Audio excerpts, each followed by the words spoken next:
have fun doing music in Dallas, dude. He's actually wearing somebody's skin, or is it kind of a metaphor for... Yeah, it's like people hear that and they're like, whoa, hold on. I mean, it's honestly the reason I started the podcast. Is that bacon? I'm just checking. Sir Francis? Yeah, is that shapes? Damn. Well, I hate to tell you, Alex, but that was probably a demon, bro. Not many people in this area are open to these ideas. If Alex from the Occult folk came here and he taught you anything... We're supposed to read the book and then wake up, and in our world, we apply these ideas about education and kindness and healing. He was actually like wearing like the skin of Adam, potentially, possibly. Potentially. Yeah. Alex from Occult Folk Podcast. Welcome back to the show. Today I'm very grateful to have a special guest. He is a Grammy award-winning writer. He's a musician and researcher, and also a New York Times best-selling author for his book on Bob Dylan called Dylan Goes Electric, which recently inspired a pretty big Hollywood film called A Complete Unknown, starring Timothy Chalamet. Today's guest is Elijah Wald. Yeah, well, welcome to the show, man. I really appreciate you taking the time. Sure. Yes. What initially inspired the book Dylan Goes Electric? Quite frankly, what initially inspired it was that I thought that was a project I could sell that would earn me enough that I could maybe live off it for 3 years and do the sort of projects I normally do, which don't sell as well, which are not Dylan books. Yeah. What happened was, in February of 2014, the Beatles, they were celebrating, I guess December, they were celebrating the 50th anniversary of the Beatles arriving in the US. Okay. And I wrote a book a while ago called How the Beatles Destroyed Rock and Roll. And some reporters who were looking for a different, maybe edgier angle, a bunch of different ones, called me up.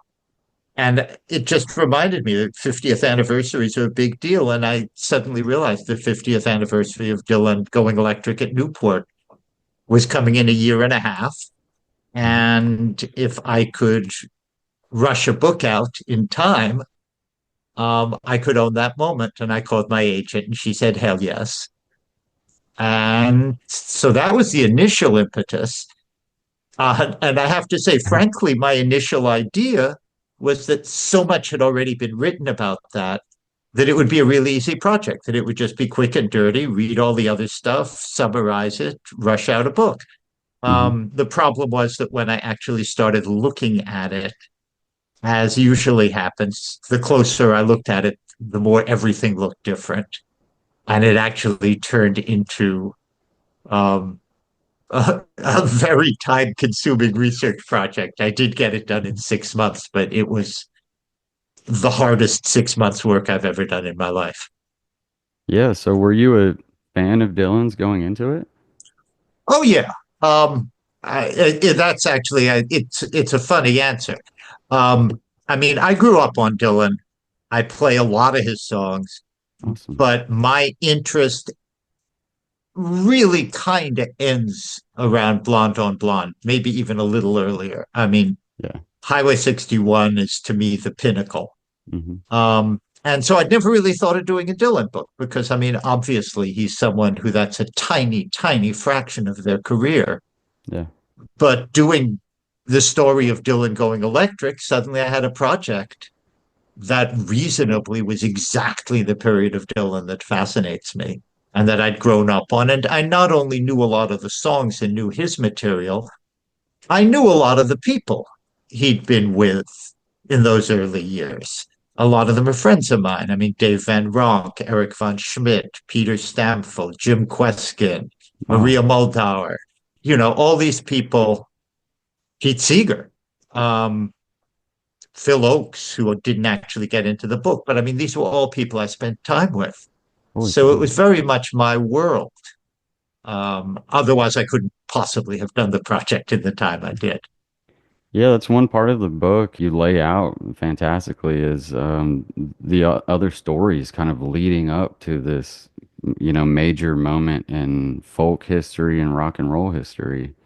I think you do a really good job of that, and it's a ton of information. I love books like this that just kind of lay out Just all of that information, just constantly, man. To be fair, there are people who think it's too much information. I mean, if you look at my Yeah. Amazon reviews, there are a certain number of people like, I didn't need to know every single person who played Newport. But, the thing is, the story of Dylan going electric has been told overwhelmingly from the point of view of the rock fans Hmm. as sort of the transcendent moment. And I don't actually disagree with that point of view, but they really don't understand. And a lot of people in hindsight don't understand that moment. I mean, when I'm talking about political folk singers in my book, I start with Guy Carawan. And that's a name most people nowadays have never heard. I mean, most people, if they're going to say, well, I mean, there were people more political than Dylan, they'll say Phil Oakes. Hmm. But if you asked Phil Oakes would say, well, I mean, I sing about that stuff, but Guy Carawan is actually 100% in there. I mean, Guy Carawan is the guy who introduced We Shall Overcome to the Freedom Songs movement. I mean, he was really doing it 24 hours a day, 7 days a week, not just sitting in Greenwich Village writing political songs. So, I had the advantage that I was deep enough in the world that I knew stuff like that, which I think is important context. I think is important context. Like I say, some people feel Yeah. like it's too much context. No, I mean, I thought it was perfect. I like to know like the entire story, behind everything. And like I said, you do a really good job of laying that out. Well, I wanted people to understand what the booing was about. It's so often this story is told as Dylan was having his moment for transcendent genius, and the stupid people at Newport didn't understand.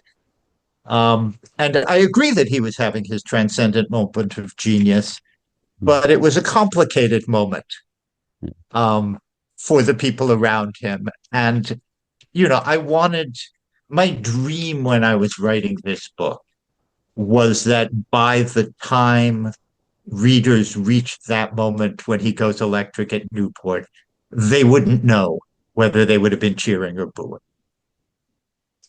Because I don't know how I would have felt. I mean, it was a Yeah. very complicated moment, and a lot of people who were there at that moment have trouble remembering how they felt because they know they have memories of having been upset, but on the other hand, they think it was Dylan at his absolute best. So it's very hard to sort of remember what it was that was upsetting about that. And I wanted to give the context. So did you have kind of a thought or a leniency on him going electric before you wrote this? Well, I mean, I knew that my favorite Dylan album was Highway 61. Hmm. I mean, that, absolutely. I like a lot of Dylan. I like a lot of the acoustic Dylan. But I mean, if I had to pick one period, that's it for me. Yeah. Um, but you know, but that's my position on Dylan. My position on Newport is I would have been more excited to see Mississippi John Hurt or Skip James than to see Dylan. So my position is complicated on this one. Yeah. Yeah, which brings up a lot of like his influences you kind of go through, not just like Woody Guthrie and people like that, but also like blues influences. Oh yeah, no, the Woody Guthrie connection has been wildly overstated. Hmm. I mean, he, and also misunderstood. I mean, Dylan absolutely came to New York because of Woody Guthrie. But the thing that a lot of people don't understand is, and I should say, my opinions are obviously influenced by my own experiences. But for a lot of us, we loved Woody Guthrie singing. We loved his songs. But the thing that really captured our imagination was his book, Bound for Glory, was that character, that guy who was as he said, injecting himself into the bloodstream of the people and traveling around the United States and just sort of becoming this mythic figure who brought together all the varied strands of America. Um, and that's the Woody Guthrie that Dylan came east not only to meet, but to be. I mean, Dylan didn't come east singing Woody Guthrie songs particularly. I mean, Dylan arrived playing blues harmonica and was playing harmonica for all these guys down in Greenwich Village and was singing a lot of blues. And his first album is mostly blues. He loved Woody Guthrie's songs. He played them for Woody. Mm-hmm. But, that first review of him in the New York Times that led to his breakthrough doesn't mention Woody Guthrie. It says he sounds like Blind Lemon Jefferson. And, all that history got rewritten, or rather, by the time that history got written, people already were thinking of Dylan as a songwriter, but he didn't arrive as a songwriter. That's one of the things the movie messed up. I like the movie, but it's simply not true that when he made his first album, he wanted to be doing his own songs, and Columbia Records insisted that he play older songs. He hadn't yet started seriously writing his own songs. And what he was doing live was singing old country songs and Hank Williams and Robert Johnson and Muddy Waters and John Lee Hooker. And, that's what his repertoire was. And he'd written a couple of songs of his own. But let's remember that was also true of Woody Guthrie. If you saw Woody Guthrie live, or if you listen to Woody Guthrie's records, an awful lot of it is not Woody Guthrie songs. That idea that these guys were singer-songwriters is all retrospective. It isn't who they were in 1961. So what ultimately kind of like inspired Dylan to kind of make that change? Well, I mean, he started writing songs quite early. He was always mixing in his own songs. Mm-hmm. And then he suddenly was in a world where other people were interested in having new songs. I mean, the first thing was Broadside Magazine, which there was suddenly this political song magazine that if you wrote political songs, they'd publish them. And Dylan was trying to get known. Yeah. So, he made a record for Columbia Records. It mostly wasn't his own songs, because on a record, what he was showing off was his singing and guitar playing and harmonica playing. But there also was this other venue, which he could get into if he wrote songs. So he started writing a lot of political songs to get in Broadside. And then he got signed by Albert Grossman, who was managing Peter, Paul, and Mary. And Albert Grossman was a genius. Mm-hmm. All the other folk groups, there were lots of other folk groups, the Kingston Trio, the Brothers Four, the Tarriers, and they were all singing roughly the same repertoire of songs that Pete Seeger had already recorded and Bob Gibson had recorded and Oscar Brand had recorded. And they were just listening to those records and singing the same repertoire. And Albert Grossman understood that a folk group with its own repertoire, which he controlled the publishing of, would both be unique and would make him a lot more money. So, they first did a couple of songs by Pete Seeger, but then he heard Bob Dylan and he was like, whoa, this is the guy who can write the songs that Peter, Paul, and Mary can turn into hits. And I'll manage him and I'll manage them and I'll collect royalties at both ends. And it was brilliant and it worked. And, in hindsight, a lot of people have forgotten. Almost all of us heard Peter, Paul, and Mary sing Blowing in the Wind and Don't Think Twice, It's All Right before we ever heard Bob Dylan. It is the most fascinating time, just in my opinion, part of his career. There's so much going on, and you do a good job detailing all of that. I think in almost anybody's story, the interesting story is how they became who they are. Um, to me, I've written one biography, a couple, I've done a few of these sorts of things. Hmm. And I did Dave Van Ronk's memoir, and Dave completely understood, first of all, that a lot of the people would pick up his memoir because they knew that he was an influence on Bob Dylan. He completely understood, whether it irritated him or not, that the Dylan connection was going to bring the readers. And he also understood that the interesting part of his life was that period in the late 50s, early 60s, when the folk, what he would call the great folk scare, was happening. Yeah. And that after that, he made, I would say, and he would say, some better music, but it wasn't as much of a story. And after I did that book, a number of people came to me who wanted me to do their memoirs. And all of them felt sort of annoyed that what people remembered was their golden age back in the 60s, and felt like they wanted to write a memoir so people would understand that they'd had a long and productive life after that. And I turned them all down because the interesting story is the becoming. Yeah. And that's particularly true with Dylan, because once Dylan became a star, he became a star at a very frightening time. He became the voice of a generation at a time when a lot of voices of that generation were getting assassinated.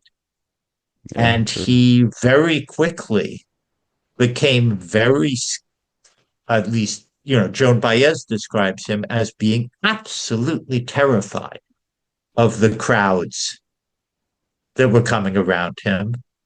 And he did an incredibly successful job of retiring from all of that. And for the last 60 years has made a lot of amazing music, but has managed to stay astonishingly well out of the public eye and keep his private life private.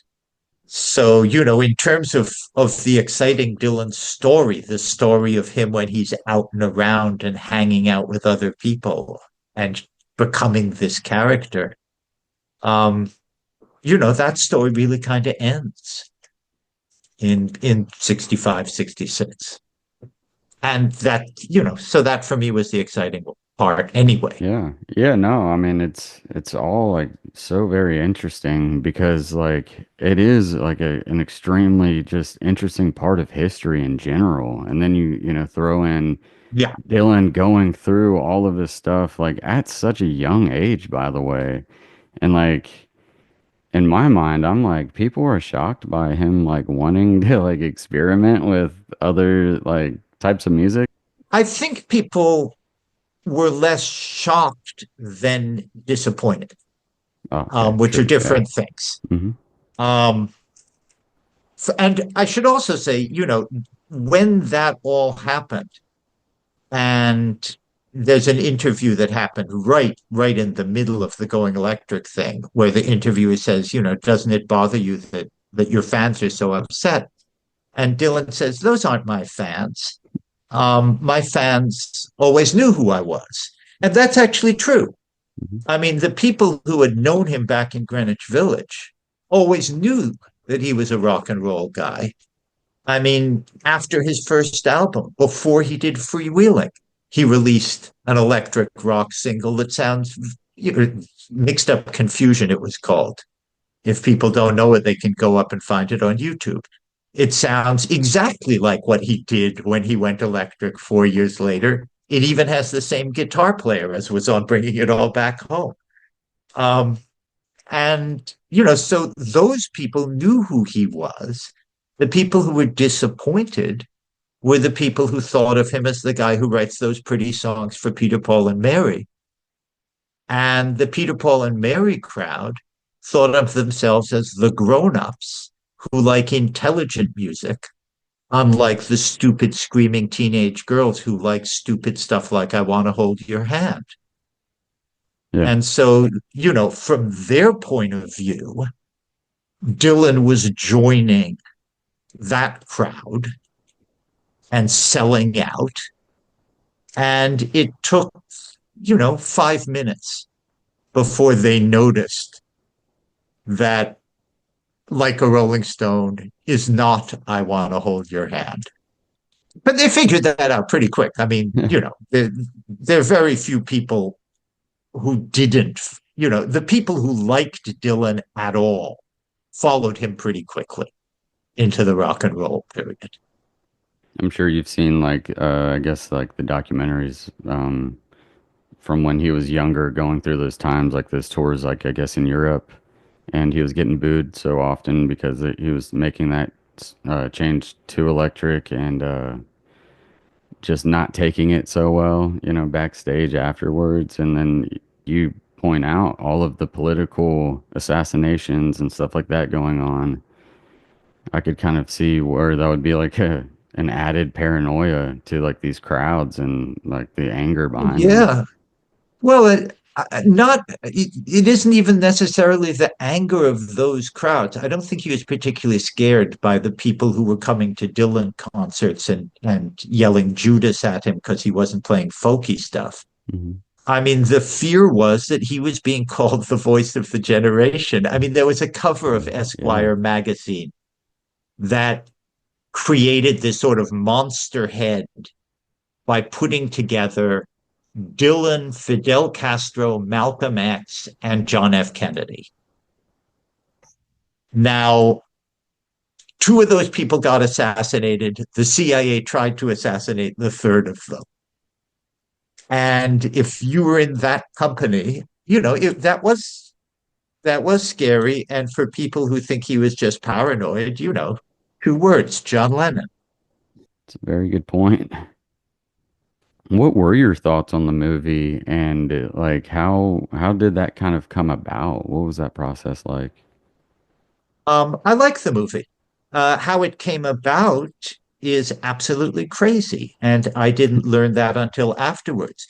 How it came about was that Dylan called his manager and told him to option my book. And they were planning, I think originally, the idea was, maybe they do like an HBO documentary or something. Yeah. But then, I mean, the whole thing was Dylan's people. They Wow. then hired Jay Cox to write the script. They hired Timothée Chalamet to play Dylan. And then they Yeah. hired James Mangold to direct it. Chalamet was on board before Mangold. Wow. Um, and then Mangold reshaped it. Um, and it does not follow my book at all closely. And a lot of the specific scenes in the movie are fictional. Hmm. But the thing that it did take from my book is I invented the idea that the story was Dylan and Pete Seeger. Um, they were not really in the same rooms very often. Hmm. And in my book, I don't put them in the same rooms very often. In my book, I'm using Seeger basically to represent the folk scene and to personalize the folk scene so that people will understand what the folk scene felt like by getting to know Pete Seeger. Hmm. So for me, it was a narrative device. And what they did in the movie was write all these scenes where they are directly interacting, most of which are fictitious, but I think very true to the characters. Yeah. I mean, like, that first scene where Dylan meets Pete Seeger at Woody Guthrie's bedside and Seeger invites him home. Hmm. Um, they didn't meet at Woody Guthrie's bedside, but they did both make a habit of visiting Woody Guthrie. They could have. Hmm. And if they had met that way, and if Dylan had already written Song to Woody, and if he had sung it at the bedside and it had been late at night, and he hadn't had a place to sleep, Seeger would have invited him home. I mean, it is Yeah. who those people were. Yeah. It just isn't what happened. Hmm. Yeah. Do you know how they met? Um, I don't know how they originally met. No. Okay. Um, I mean, they were both around Woody. They were both sometimes around the village. Seeger wasn't around there that often. Hmm. But Seeger was always checking out. Now, remember, Broadside Magazine, where Dylan was doing all his writing, was started by Pete Seeger. So, Seeger was very much around the Broadside crowd. They could, I don't know the answer. That's a good Yeah. question, actually. Well, yeah, I mean, well, yeah, dude, I love the movie. I think it was probably easy for them to make because, like, like I said, you just lay out like a ton of information about what was going on just around everything. I mean, the impressive thing to me about the movie Mhm. is how fast it moves, is that it's 2 hours and Sure. 20 minutes and it feels like an hour and a half. And you don't do that by having a mass of information to work with. In fact, you do that by deciding to leave out the mass of information and focus on telling a tight story. Oh, yeah, And that's I think kind of they what did I'm, a yeah, terrific idea. I think they did a terrific job of that. Mangold did. yeah. Um, I know a lot of people who are very upset about it. I Oh, mean, people tend to enjoy the movie, but then say, yeah, but there should have been more Dave Van Ronk. Where's Ramblin' Jack Elliott? yeah, The list is long of scenes that people think should have been in the movie, which would have slowed it down if they had been in the movie. yeah. Also, another book that definitely was very useful to them was Susie Rotolo's memoir, Hmm. A Freewheel in Time.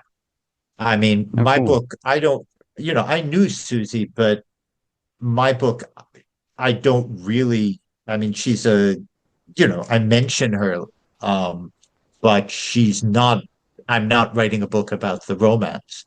Yeah. And they, Oh, yeah, very um, true. Yeah.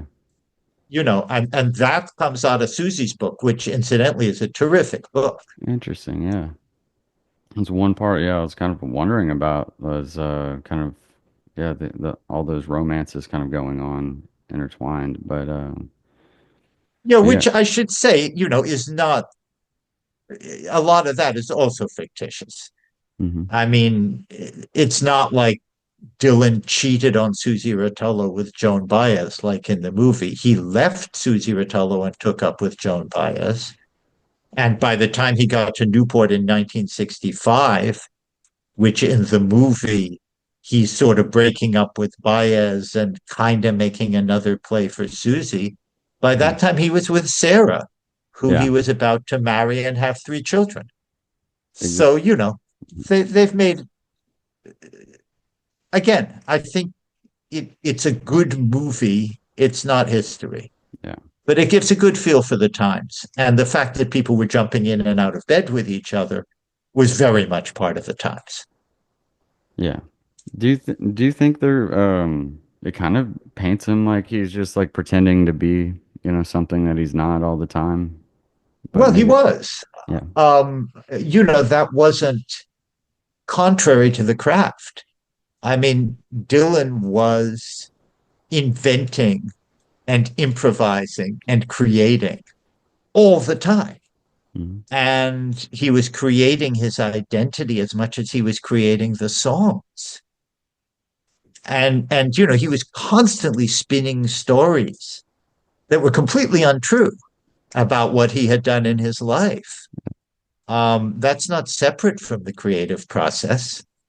That's Yeah, yeah, that was no, part of exactly. the Yeah. that was part of the creative process. Yeah.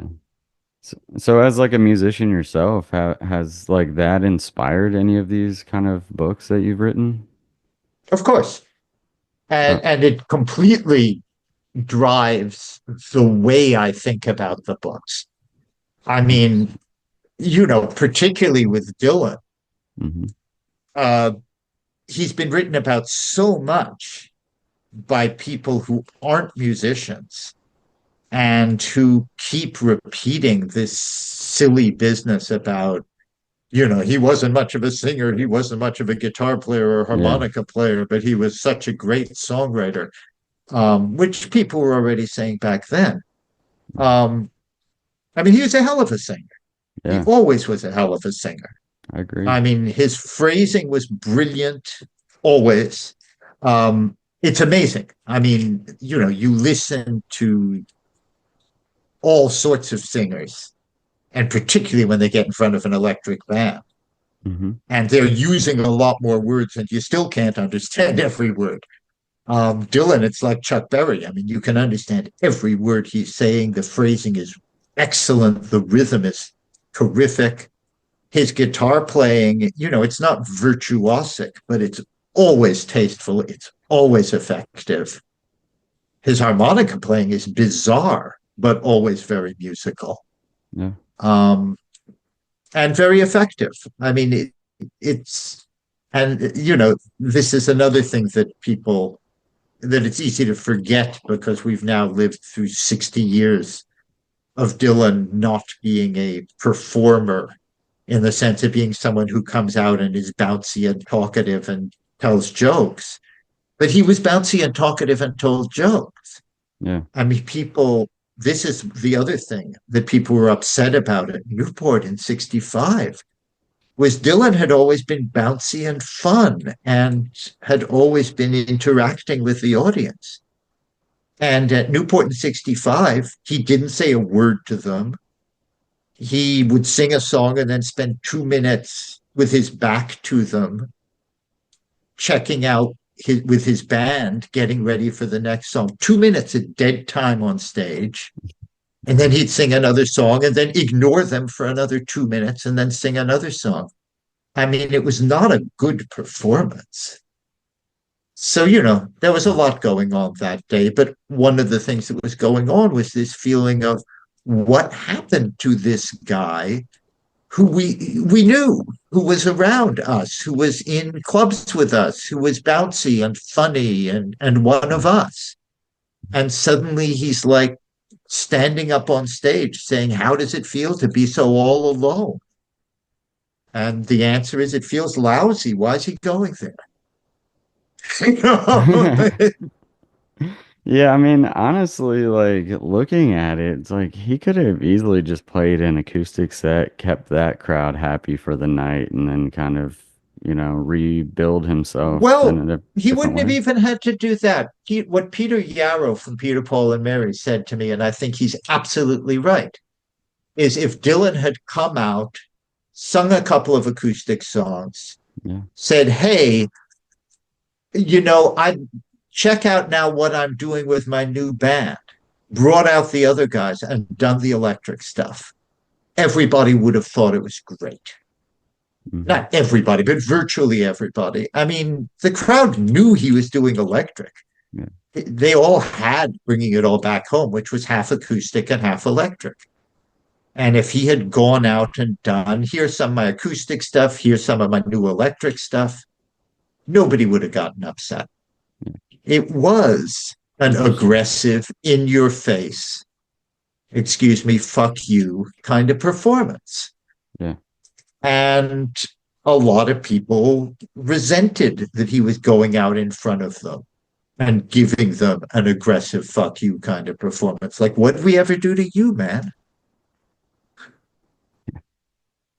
Yeah, I mean, you lay out also like a nice history of other Newport festivals that like have similar issues, like the traditional side of things, and then ultimately the festival getting out of hand. There's kind of like a little history behind that happening, Yeah, and other aspects of it. absolutely. But I have to say, everybody else at least tried to be nice about it. Yeah, yeah, Dylan really was tired of it. Dylan was making his Declaration of Independence. Dylan was, I think, on stage that night in his way saying, I'm out of here. Um, Interesting. And, I understand that feeling. And I don't want to overstate that. I mean, Dylan had the previous day given a perfectly nice acoustic set, playing his new stuff, some of it. Um, and the crowd had been yelling for like a Rolling Stone. Oh, really? And for it ain't, yeah. Oh, wow. I mean, a lot of the people who were there at Newport were there to hear Dylan. Hmm. And like a Rolling Stone was on the radio. There were people who had come down because they wanted to hear that guy. The other song they were calling for is It Ain't Me, Babe, which was also a hit on the radio Hmm. for the Turtles. Nobody remembers that. And Mr. Tambourine Man for the Birds. There were people there who were there to hear the hits. Yeah. Um, which also was a problem because they were not being particularly pleasant. I mean, there were a bunch of people who'd been walking around. Newport was a 4-day festival that year, and he went electric on Sunday night. And there were people who'd been walking around since Thursday saying, "Hey, is Dylan here yet? Where's Dylan?" And Oh, all these other people who were there, like, wait a minute, this is the greatest music festival on the planet. What do you mean, where's Dylan? Go listen to Mississippi John Hurt. Listen to Doc Watson. Check out what's happening here. Listen to Eric von Schmidt. And they're like, no, we want to hear Dylan. When's Dylan going to play? I mean, there were, there were 17,000 people there that final night. And probably 4 or 5,000 of them were just there to hear Dylan and left after Dylan's performance because they had no interest in the Newport Festival. So that also had been part of, sort of what had led to the irritation. I mean, there was like that whole buildup, and then ultimately, kind of crazy stories spawning off of everything going on, that night with, I guess, Pete Seeger and the Axe. Oh yeah. Yeah, I mean that's a funny one because I mean, of course, that's the great myth, and I knew it wasn't true. Hmm. But going in, I never expected that I'd find where that story came from. And the funny thing is, the answer was right there in front of us all the time. Yeah. I mean, there's that moment when Dylan has gone electric. Pete Seeger has been very upset by it. And Peter Yarrow goes on the microphone in front of 17,000 people and says he's going to get his axe. And what he meant was that Dylan had gone to get an acoustic guitar. Yeah. But it wasn't an audience full of hip jazz guys who called the guitar an axe. So when he said to 17,000 people he's gone to get his axe, a lot of people who had seen Pete Seeger on stage chopping a log with an axe the night before made a logical jump. And that's where that story came from. Yeah, the traditional folk people probably um, Yeah, I thought mean, it as but an actual axe. I totally see why. well, I mean, rock people didn't say axe. That was, Peter Yarrow. That was him being a jazz hipster guy from Greenwich Village. That was jazz talk. Want to get my Mhm. axe. Yeah. But the other thing about that night is the booing was the reason the booing became so legendary was that it transformed what Dylan was doing in the public imagination. I mean, until that night at Newport, everybody thought of Dylan's electric stuff as a way he was moving from the folk world onto the pop charts. Everybody heard it as he's going to be more like the Beatles and the Rolling Stones. And let's remember, the Rolling Stones at that moment were hitting with Satisfaction, which is a Dylan imitation, while he was hitting with Like a Rolling Stone. The idea that he was being like the Rolling Stones, I mean, he was. And that was putting him on the pop charts. It was. And that was the picture of what was happening in that moment. And the booing transformed that from Dylan is going from being in this sort of niche folk world into being a mainstream pop star. Transformed that story into Dylan is bravely going his own way, though his public doesn't want it. And he became Stravinsky. I mean, that moment, instead of Dylan is selling out for the pop mainstream, Dylan becomes Stravinsky, the artist who is bravely going his own way, even though the crowd is booing him. And I'm not saying that was completely untrue. Dylan had been bravely going his own way, but it also was clearly a huge commercial jump for him when he went electric. I mean, as a recording artist, he sold a hell of a lot more records when he went electric. As a songwriter, I don't know whether I would guess to this day he's never had a better copyright than Blowing in the Wind. Yeah, there does seem to kind of be like an interesting parallel with like his music and his like elusiveness through these genres, and also like his elusiveness through like his views publicly. Like people try to like tie him down like through a genre or through an idea or a political party, etc. And he kind of seems to slip that Yeah, no, he's interesting that way. I mean, masterfully. that's Yeah. that's where it gets interesting Hmm. in some ways, because I mean, Dylan always wanted to be a rock star back to high school. He wanted to be Little Richard. He wanted to be Buddy Holly. He wanted to be Elvis Presley. But other people who had that dream and got there, by the time they were 30 or 40, they understood their job was to go out and play their hits. I mean, you go see the Rolling Stones today, you know what they're going to play. Yeah. And most of it's going to be what they would have played in 1975. You go to hear Dylan, it bears no relationship to what he would have done in 1975 or in 1985 or in 1995. He made this, as far as I knew, unique choice to keep going out there and interesting himself rather than going out there and doing what was expected of him. And that's really that's fascinating. Yeah. I mean, he's not the only person on earth who does that. I mean, Tom Waits, Hmm. but Tom Waits never set out to be a rock star, and Dylan did.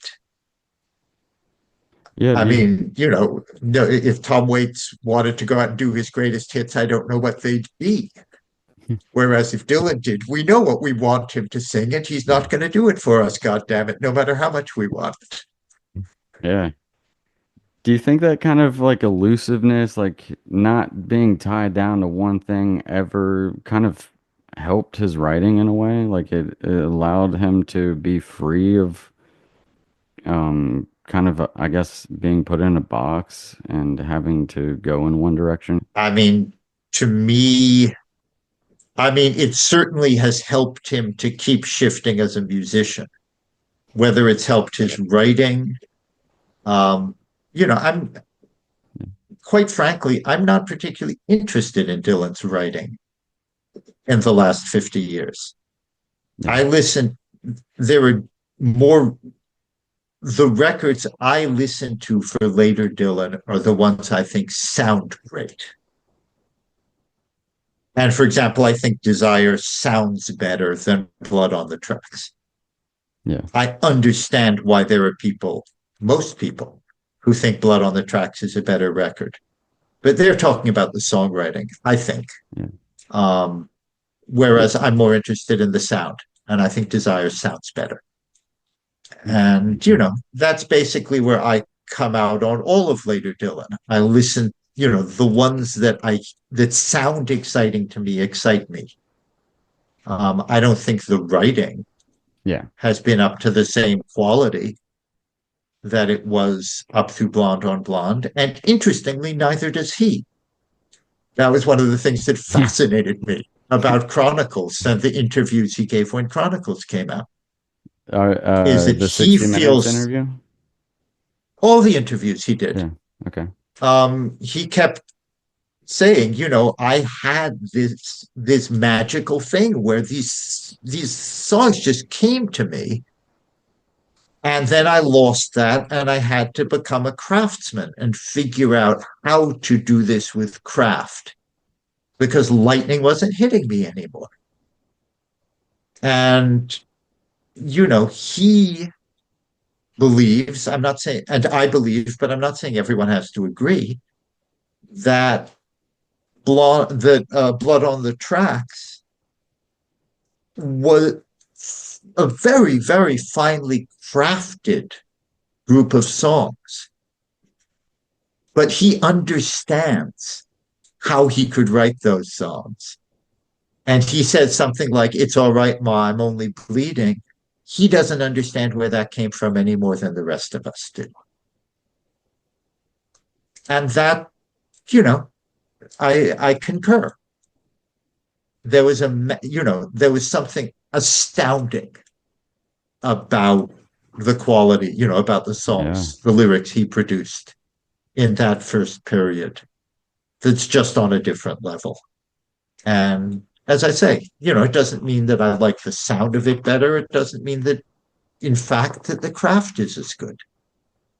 In the days that the magic was hitting, he would sometimes do a song that had 2 or 3 incredible verses, followed by a couple. If I sing Mr. Tambourine Man, I sing the first 2 verses. And Dylan, in his live performances, tended to sing the first 2 verses and either the third or the fourth verse. He tended, in his live performances, to agree with those of us who think the full 4 verses are too long and the first 2 are the real gems. He was so much more talented than everyone around him in that early period. Mm-hmm. Leonard Cohen hadn't yet arrived. Joni Mitchell hadn't yet arrived. Yeah. And he was so much more talented than everyone around him that there was no pressure whatsoever for him to polish things or rewrite them or ditch the, or if a line wasn't as good, to improve on it. This was one of the things Dave Van Ronk constantly talked about, both sides of that, Yeah. Dave always, Dave, there was the Scaduto biography of Dylan, which I still think is in some ways the best biography of Dylan, has this section where it talks about how Dylan stole Dave's version of House of the Rising Sun, and Dave had to live with that story for the rest of his life. But Dave's position on Dylan wasn't that Dylan stole stuff from him. Dave's position on Dylan was the moment he saw Dylan, he realized that this was a different order of artists than the rest of them. And Dave's wife, Terry, became Dylan's first manager because they realized this one is just, it's just a different kind of thing. Yeah. We're all good coffee house, nightclub musicians. This guy has got something else. And, the upside of that was they were right. And he had something else and was a different order of thing. The downside of that was he could get away with anything because there was no one else faintly comparable on that scene. I should mention, same thing was true when Jose Feliciano arrived. And Dave had the same reaction. Dave wasn't going to be personally as close with Jose, and he wasn't musically going to be a mentor to Jose the way he sort of was to Dylan. But again, it was somebody who, the minute that guy got on stage, you went, okay, he's not going to be here in the coffee houses in Greenwich Village very long. Yeah. Like, and then you add kind of just like how interesting his persona is, or just who he is in general. Easy to become fascinated. I mean, on that score, there were a lot of people whose lives were as interesting or more interesting. Hmm. I mean, Ramblin' Jack Elliott Yeah. really was the character that Dylan was pretending to be. Yeah. Um, and I would have very happily done a Ramblin' Jack Elliott book. There was actually that's a long and different story.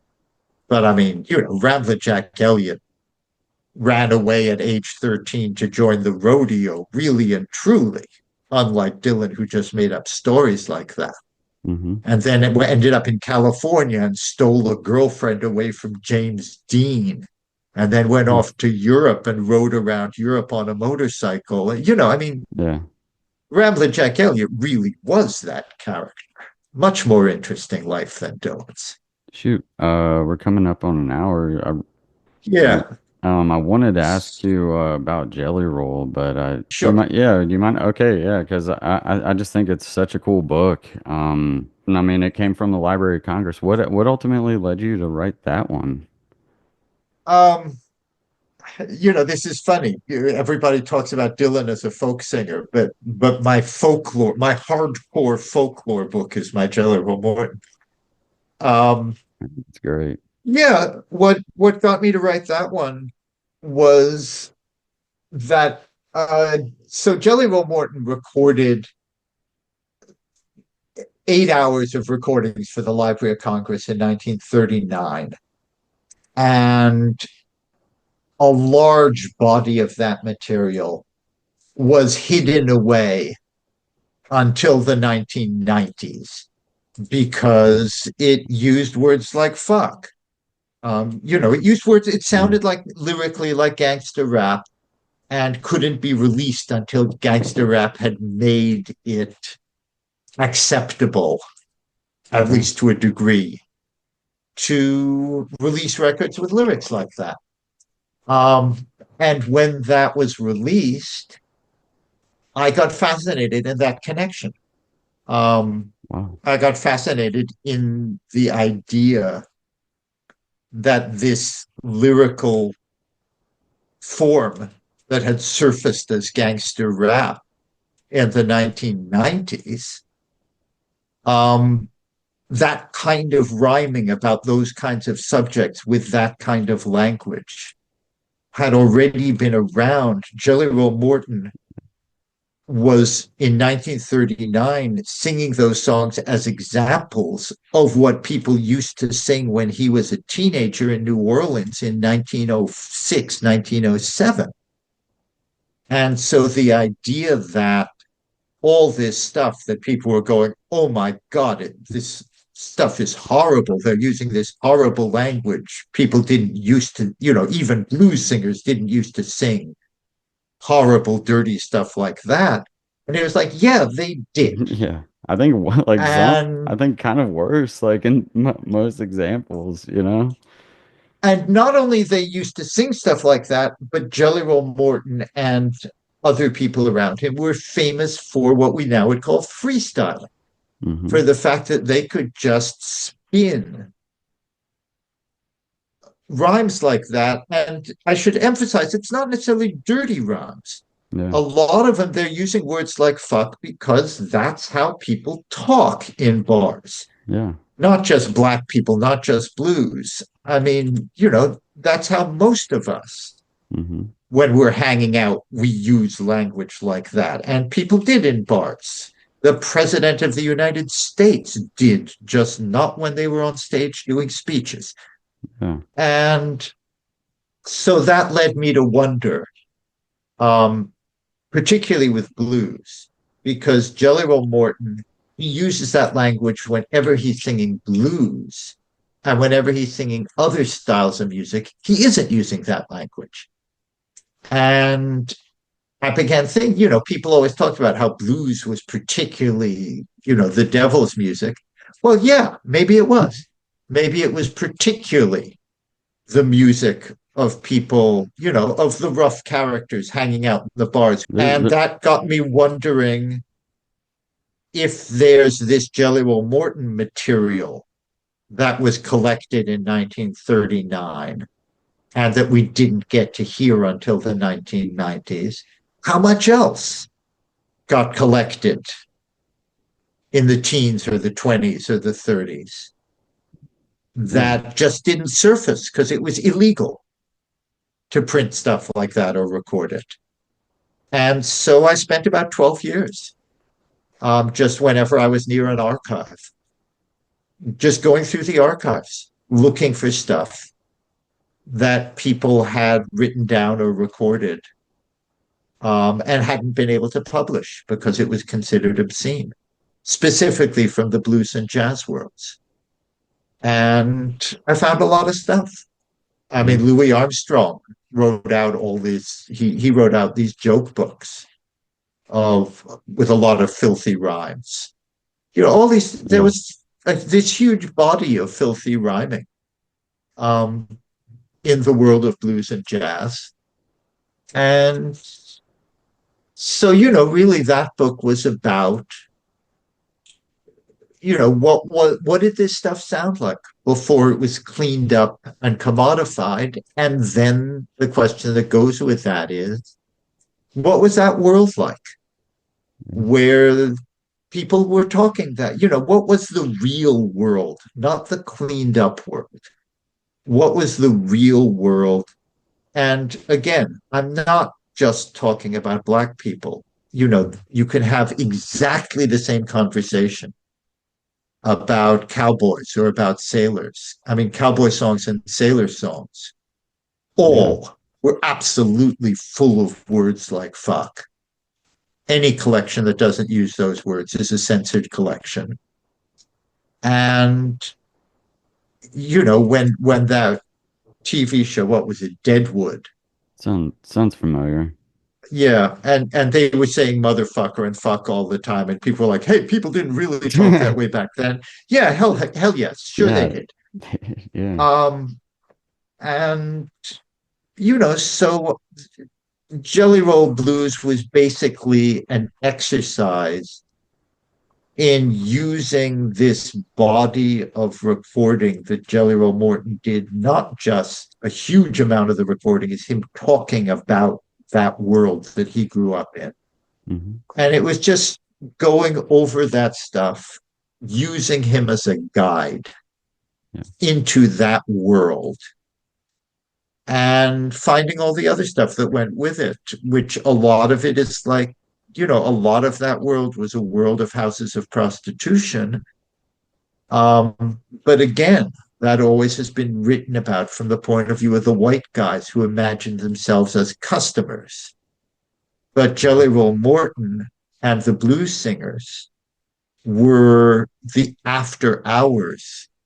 Jelly Roll Morton played ragtime and pop tunes for the white Johns in the whorehouses on Basin Street. But blues was what those guys played for the women when they got off work and could relax, which is why there are all these songs about lesbianism and cunnilingus, because that's, if you're going to sing fun, sexy songs for prostitutes, you're not going to sing about fucking. That's what they do for work, not what they do for fun. Yeah. So, that was the other part of it, was trying to understand this world in which sex work was not a euphemism for prostitution. Sex work was, in fact, what these women did for work. And blues was what they listened to after work when they were not doing sex work. They were on their off hours and trying to understand that culture, the culture in which thieves and pimps and prostitutes and musicians were not performing for the tourists. they were the world of people who, when the white people have gone home, can relax and enjoy themselves. And what does that world look like? And speaking as a white guy who was born in 1959, obviously, when I'm trying to understand that, I'm coming at that from a distance. And there are a lot of barriers between me and it. And if someone says to me, you know, like I'm currently writing the biography of a woman named Ready Money, who was one of the characters that Jelly Roll Morton knew in New Orleans. Oh, cool. And I'm intensely aware of the fact that Saidiya Hartman could do this book better than I can. But Saidiya Hartman isn't interested in doing this book. Mhm. Yes, a Black woman who is a brilliant researcher and has the writing talents of a novelist, I'm describing Saidiya Hartman right now, would be the ideal person to do a project like this. But most of us aren't Saidiya Hartman. Not just, I am not a woman, I am not Black. Many people are not, most of us on the planet, there are a lot more of us who are A, women, or B, Black than there are who are as talented writers as Saidiya Hartman. Much less, I'm a very good researcher.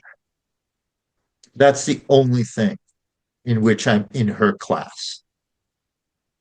But that's the talent I bring to a project like this. Yeah, And, I wish I had more of the other talents. man. And I've done obviously plenty of books that do come from my world.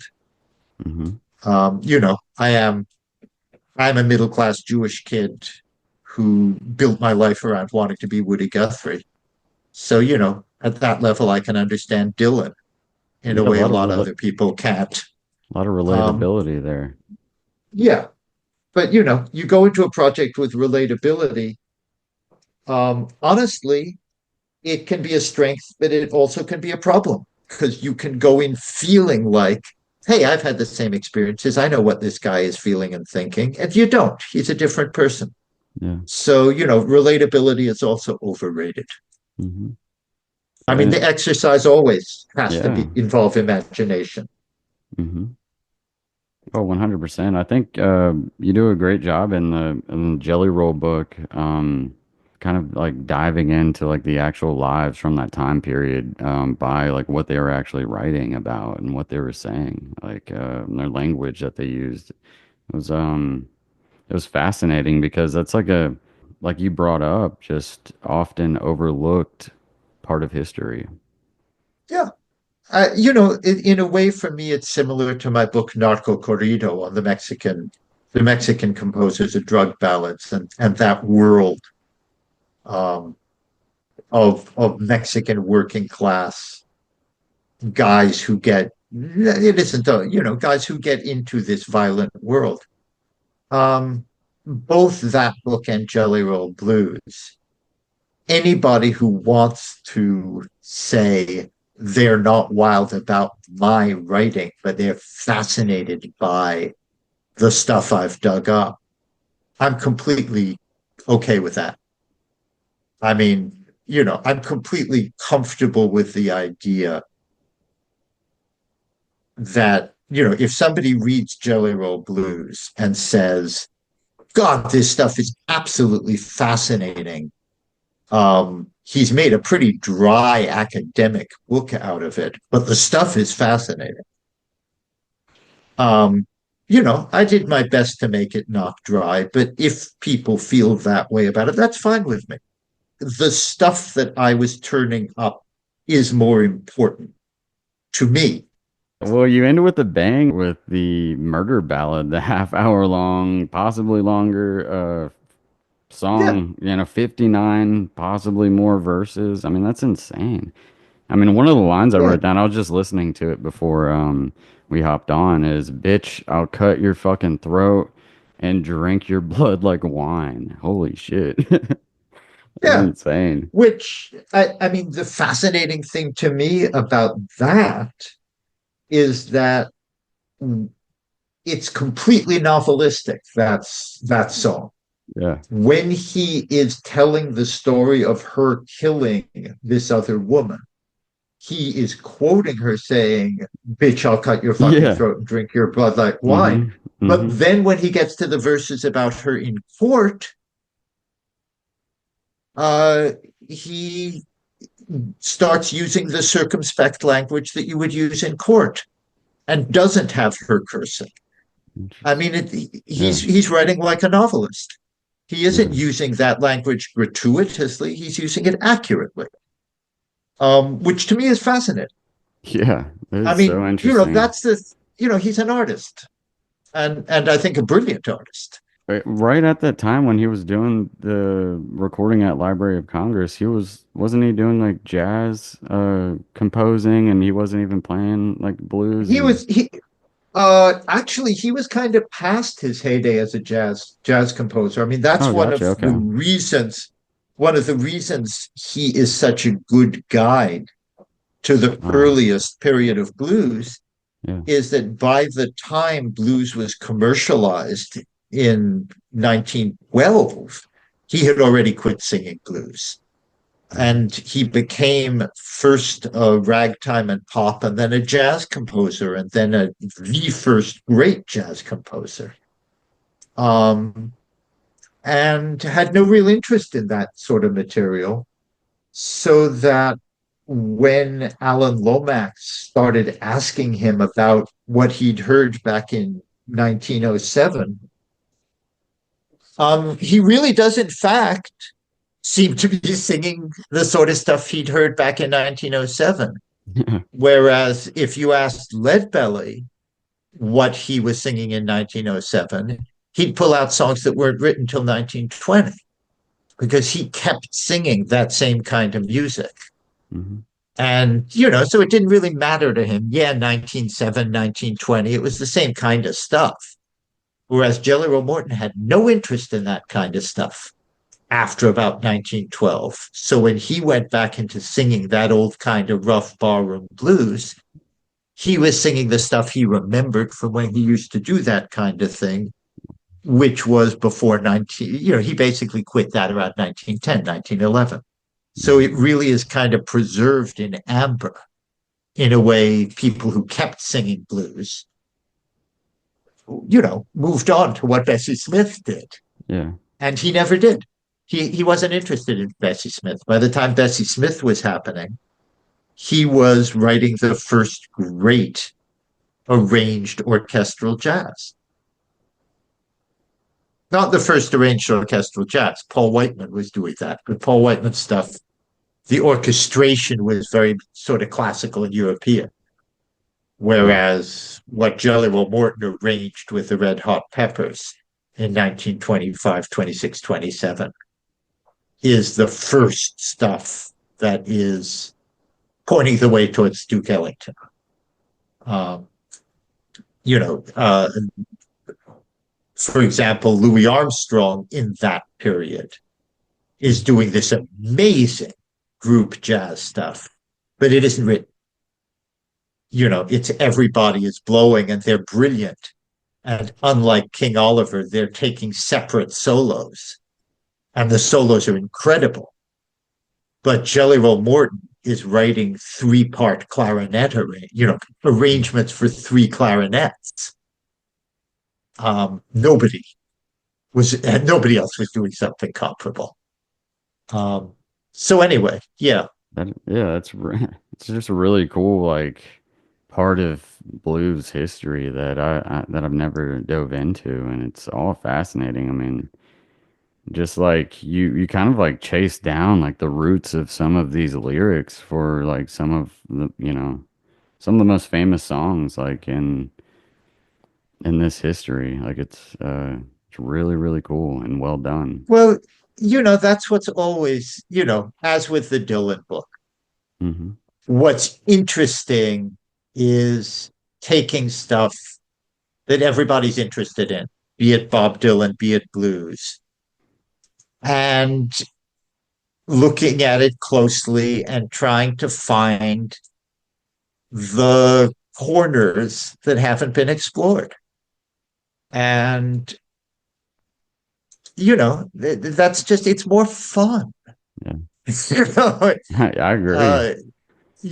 I mean, with Bob Dylan, it's like there are a million books on Bob Dylan, the songwriter, and how he developed as a songwriter.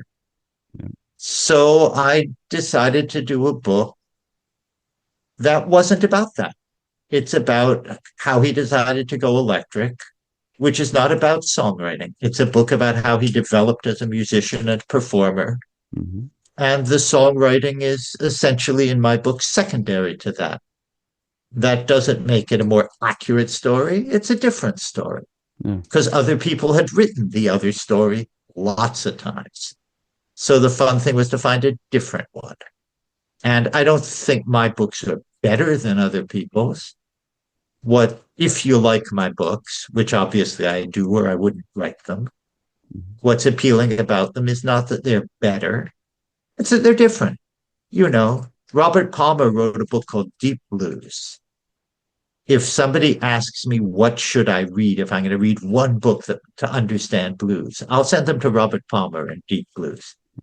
I wrote a book called Escaping the Delta, Robert Johnson and the Invention of the Blues. I would say after you've read Robert Palmer, my book is a good sort of supplement to that. It's like I'm talking about the same stuff. This is the part of it that he was less interested in, but it still is an important part of it. And maybe once you've gotten into it, you want to know this too. Yeah. I don't think it's a better book than Deep Blues by any means, but it's a very, very different way of looking at exactly the same material. And that's what's exciting for me. Yeah, I can't wait to read the Beatles one. I think you're one of my favorite writers. I got to say the Bob Dylan book is, I think, my favorite book right now, and probably all time. So it's a really awesome to have you today. Seriously, thank you very much for having me. Yeah, is there anywhere that we can send people to buy your work that's not like a Barnes and Noble? Just maybe your website? Oh. They can't buy stuff off my website. They can find more about me and my stuff. That's just ElijahWald.com. Okay. And if they're going to buy books, go to bookshop.org, which is where you can buy books like you would on Amazon, only the money goes to local bookstores and keeping them alive. Awesome. Rather than going to that horse's ass who owns Amazon. Yeah, no, that's incredible. Yeah, I'll add a link to that in the show notes also. That would be great. It's the Occult. Yeah, man, thank you so much for taking the time. It's the Occult folks.